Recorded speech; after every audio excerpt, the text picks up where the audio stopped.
Sekitar 500.000 tahun yang lalu, pada zaman prasejarah, spesies Homo sapiens atau manusia modern yang saat itu masih primitif, leluhur Anda semua, termasuk saya juga tentunya. Nah, mereka ini menggunakan metode spesial, ajaib dan gaib dan bermukjizat untuk membantu mereka bertahan hidup dalam rangka pemenuhan nutrisi dan kalori harian mereka. Nah, metode khusus dan gaib apakah itu? Apakah itu adalah ilmu-ilmu laduni, ilmu kebal, ilmu santet, atau ilmu dari teori revolusi Darwin?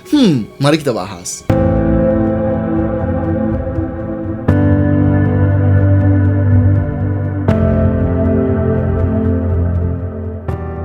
Oke, assalamualaikum. What's up, Smartisan? I'm Lee. I'm no one from nowhere. Welcome to my channel. Nah, ilmu atau metode tersebut dinamakan dengan intermittent fasting atau fasting.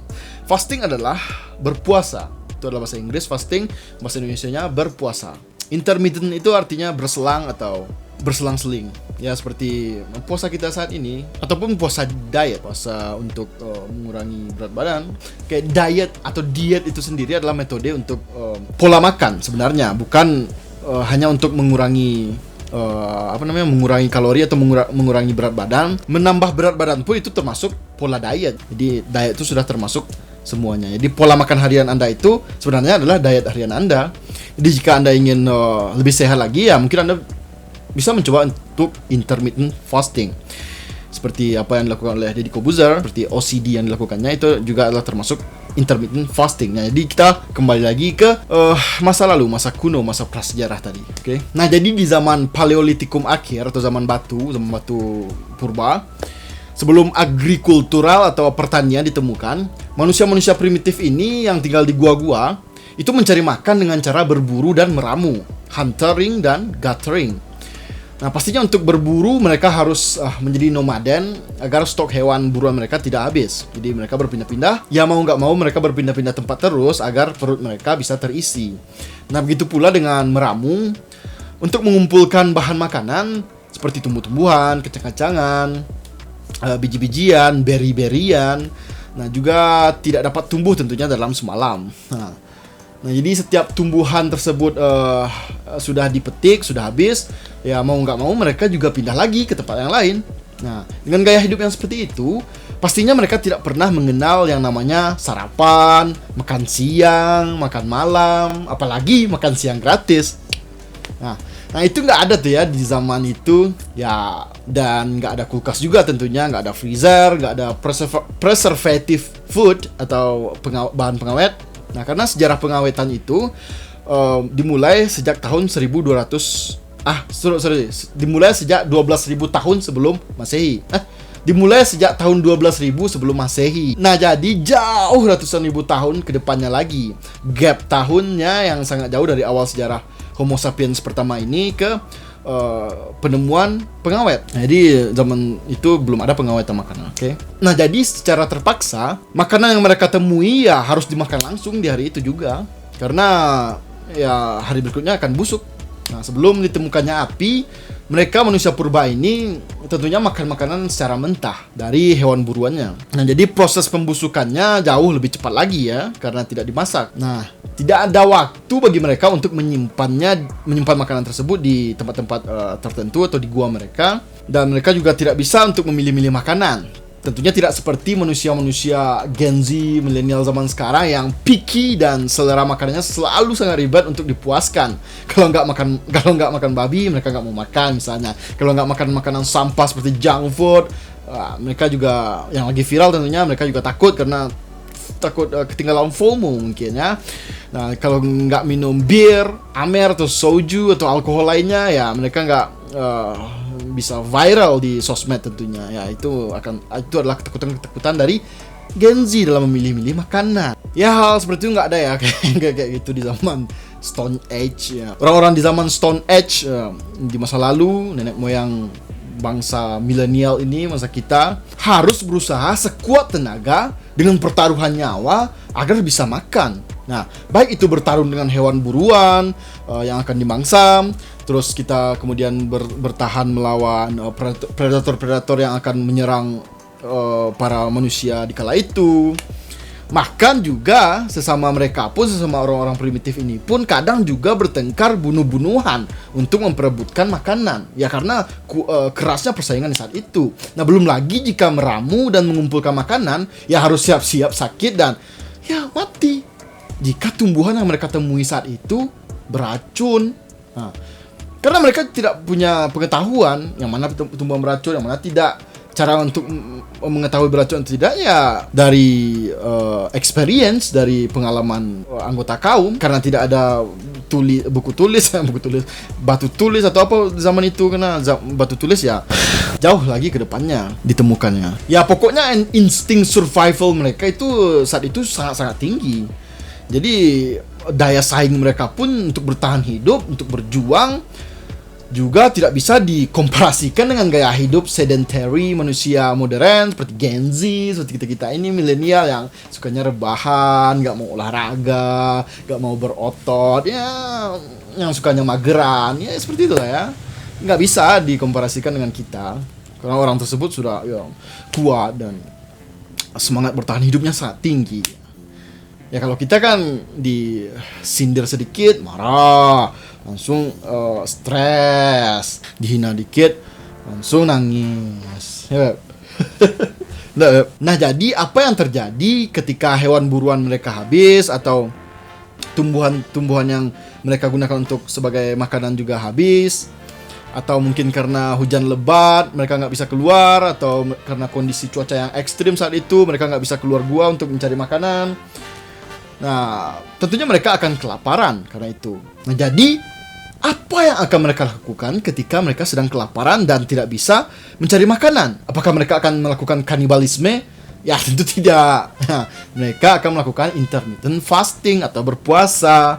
Nah, jadi sebenarnya puasa ini adalah suatu kewajiban bagi manusia secara alamiah, secara natural, dan secara keseluruhan.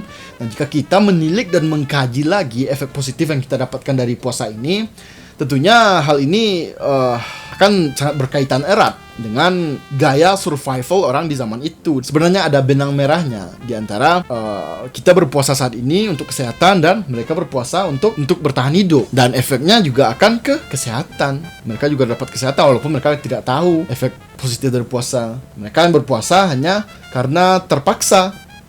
Gitu. Walaupun sebenarnya Tuhan sudah menciptakan sistem puasa itu sebenarnya untuk mereka agar banyak benefit-benefit yang akan mereka dapatkan, walaupun mereka saat itu tidak tahu dan mereka hanya merasakan itu hanyalah sebuah paksaan dari kekejaman alam yang menimpa mereka saat itu, padahal itu adalah berkah dari Tuhan. Nah seperti itu ya, karena situasi mereka terpaksa untuk berpindah atau merantau ke daerah lainnya yang lebih subur dan banyak hewan buruannya. Nah, sebenarnya ekspedisi-ekspedisi inilah yang mencetuskan atau melahirkan kultur merantau di era zaman modern saat ini. Nah, jadi di masa-masa mereka melakukan ekspedisi berpetualang, di saat itulah mereka melakukan puasa tanpa disadari, oke? Nah, baik itu dry fasting atau water fasting. Ya, kalau dry fasting itu adalah sebuah terminologi dari puasa kering. Seperti yang kita umat muslim lakukan di puasa Ramadan, yaitu tidak mengkonsumsi zat padat atau zat cair dalam waktu tertentu, seperti makanan padat dan minuman yang cair, okay? Karena ya nggak selamanya mereka mempunyai persediaan air saat mereka melakukan ekspedisi atau melakukan petualangan. Nah, apalagi manusia purba yang tinggal di daerah-daerah gersang seperti Afrika, ya dengan terpaksa mereka berpuasa dalam pencarian oase kehidupan untuk menemukan hutan-hutan yang mempunyai banyak sekali hewan yang enak-enak mungkin bagi mereka, ada sungainya agar mereka bisa mendapatkan ikan, dan banyak tumbuh-tumbuhan beri-beri, biji-bijian untuk mereka bisa bertahan hidup di tempat tersebut. Itulah yang dicari oleh mereka-mereka. Nah, dalam tahap pencarian mereka itu ya terpaksa berpuasa karena tidak ada sumber makanan lain. Nah, jadi apakah berpuasa membuat tubuh mereka lemah dan rentan terhadap berbagai rintangan dan persoalan hidup yang sangat-sangat berat pada masa itu ya, dan sudah siap-siap mencabut nyawa mereka tentunya setiap saat, seperti cuaca yang ekstrim, predator-predator kayak harimau, serigala, singa dan lain-lain yang siap untuk menerkam mereka. Dan tentunya teman-teman mereka sendiri, karena ya bangsa primitif ya sering berantem satu sama lain karena otaknya juga tidak secerdas kita tentunya. Nah, jawabannya adalah tidak, karena efek mukjizat dari puasa ini yang sangat-sangat bermanfaat bagi tubuh kita. Seperti ketika kita berpuasa, itu tubuh mengaktifkan sistem autofagi yang membantu untuk meregenerasi sel-sel kita, sel-sel yang ada dalam tubuh kita, menjadi sel-sel baru yang lebih sehat dan lebih kuat. Nah, berpuasa juga meningkatkan Human Growth Hormone, atau HGH, yang dapat meningkatkan sintesis protein pada otot-otot manusia. Nah, jadi bukan malah menjadi beta male, malahan yang sangat penakut, yang pecundang, coward, dan nggak bisa untuk bertarung melawan alam. Malahan mereka menjadi giga chad, menjadi sigma male, alpha male, yang bisa bertarung melawan apapun, melawan persoalan-persoalan hidup di saat itu, melawan rintangan-rintangan alam yang terjadi. Dan otot-otot mereka menjadi lebih kuat, mereka menjadi kekar, dan stamina juga, power mereka dalam berburu juga menjadi lebih terimprove, terboost karena berpuasa. Nah, pokoknya kebugaran mereka jauh lebih meningkat karena dari efek puasa. Ya mungkin sebelum mereka puasa mereka cuma setara cogil lah ya, untuk berperang melawan kehidupan waktu itu. Nah, setelah berpuasa mereka menjadi seperti Adera ya, seperti Mike Tyson untuk melawan hewan buruannya. Nah, seperti itulah. Nah, seperti itulah. Itu cuma analogi, tapi ya lumayan make sense ya. Nah, ya tentunya takjil berbuka puasa mereka juga bukan makan minuman atau makanan yang bergula, yang mempunyai kadar gula yang tinggi tentunya. Bukan donat, bukan cake, bukan boba, milk tea, bukan milkshake yang hanya isinya gula itu, yang bukan coffee with overloaded sugary shit, yang banyak sekali gula yang akan membuat tubuh kita menjadi sakit, jadi diabetes atau overweight ya, seperti itulah ya. Ya apalagi gorengan dan makanan-makanan full karbo lainnya ya, seperti ya goreng-gorengan kita makan, lagi nasi dicampur mie juga masih banyak orang yang seperti itu makan di Indonesia ya. Sebenarnya jauhi lah ya makanan yang tidak sehat seperti itu. Sebenarnya kita harus lebih sadar lagi untuk menjaga kesehatan kita. Ya, padahal manusia yang jauh lebih dulu hidup dari kita, yang tingkat kecerdasannya mungkin sangat jauh di bawah kita, tahu apa yang bergizi dan apa yang tidak.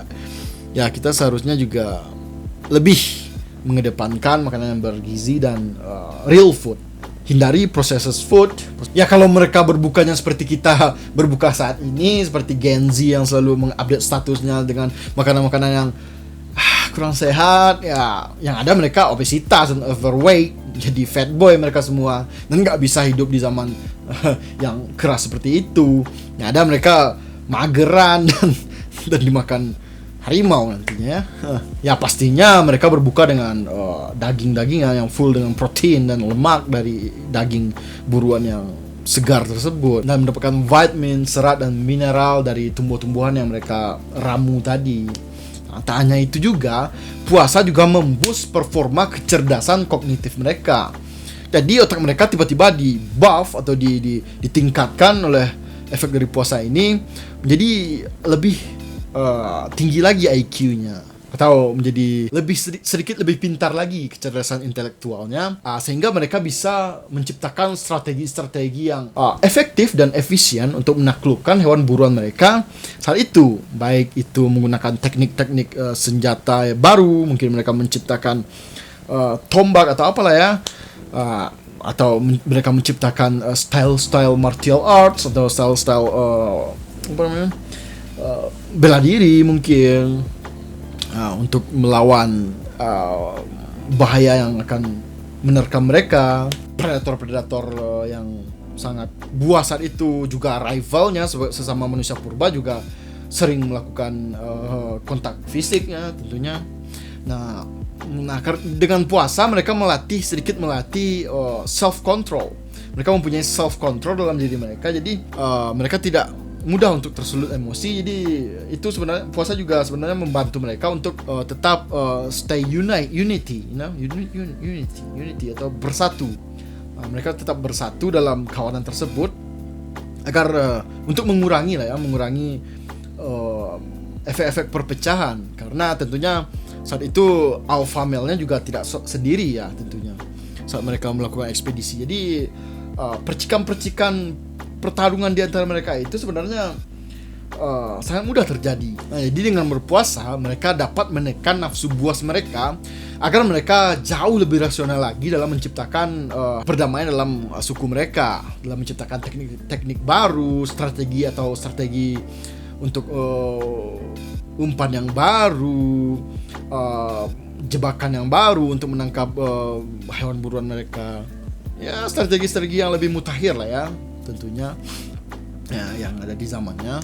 Nah, puasa juga dapat seperti yang saya bilang tadi menekan emosi liar mereka agar nggak sering bertengkar dan bunuh-bunuhan, karena yang tadi saya bilang itu self control. Nah, karena ya sama-sama kita tahu ya, seperti yang saya bilang juga tadi, persaingan di saat itu juga sangat-sangat keras. Jadi ya wajar sebenarnya mereka saling bunuh-bunuhan karena masalah yang sepele. Nah, dengan mereka berpuasa, jadi mereka mungkin mendapatkan sedikit self control yang lebih baik.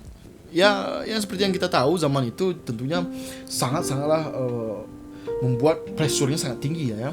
Mungkin dari hewan buruan, mungkin dari predator, mungkin dari cuaca, atau dari rival mereka, dari kawanan-kawanan yang lain yang mungkin saling bersaing untuk mendapatkan makanan. Nah, yang pastinya saat itu kondisi mental mereka juga diuji dengan keadaan yang mungkin sangat berat bagi mereka. Nah, jadi dengan berpuasa juga mental health mereka juga dapat lebih sehat daripada Gen Z dan milenial sekarang. Ya, seperti yang kita tahu, Gen Z ya ada milenial yang TikTok ya dikit-dikit kena mental health, dikit-dikit anxiety, dikit-dikit mau healing. Ya, coba Anda semua berpuasa. Ya, siapa tahu efek dari puasa tersebut dapat meningkatkan mental health dan fitness atau health Anda secara keseluruhan ya. Siapa tahu. Bukan siapa tahu sih, memang efek berpuasa sudah banyak diteliti oleh banyak jurnal ilmiah. Jadi silakan Google saja. Googling saja. Nah, kemudian dengan efek puasa yang luar biasa ini, akhirnya di zaman-zaman prehistorik atau zaman prasejarah berikutnya, saat manusia sudah lebih maju lagi, sudah masuk ke zaman bercocok tanam atau zaman-zaman agrikultural. Nah, mereka sudah beralih ke praktik-praktik pertanian dan peternakan atau pemeliharaan hewan atau berternak ya. Nah, food supply mereka tentunya sudah jauh lebih stabil daripada saat mereka masih di zaman hunter and gathering atau zaman berburu dan meramu. Nah, jadi saat itu makanan juga sudah lumayan mudah untuk didapatkan. Nah, jadi perlahan-lahan puasa sudah mulai ditinggalkan dan dialihfungsikan menjadi aspek-aspek spiritual. Nah, seperti untuk ritual-ritual tertentu, untuk pembersihan dari roh halus, pembersihan rohani yang seperti itulah ya. Nah, jadi itulah guys ya. Jika kamu ingin jadi lebih pintar dan lebih sehat daripada manusia purba tadi, silahkan untuk berpuasa dan tentunya subscribe channel saya serta share video ini ke keluargamu, teman-teman, dan kolega Anda, oke? Agar kecerdasan mereka bisa jauh melesat lebih jenius lagi daripada manusia purba dengan cara berpuasa dan subscribe channel saya tentunya. So I'm Lee, stay smart and keep your critical thinking sharp. Bye bye.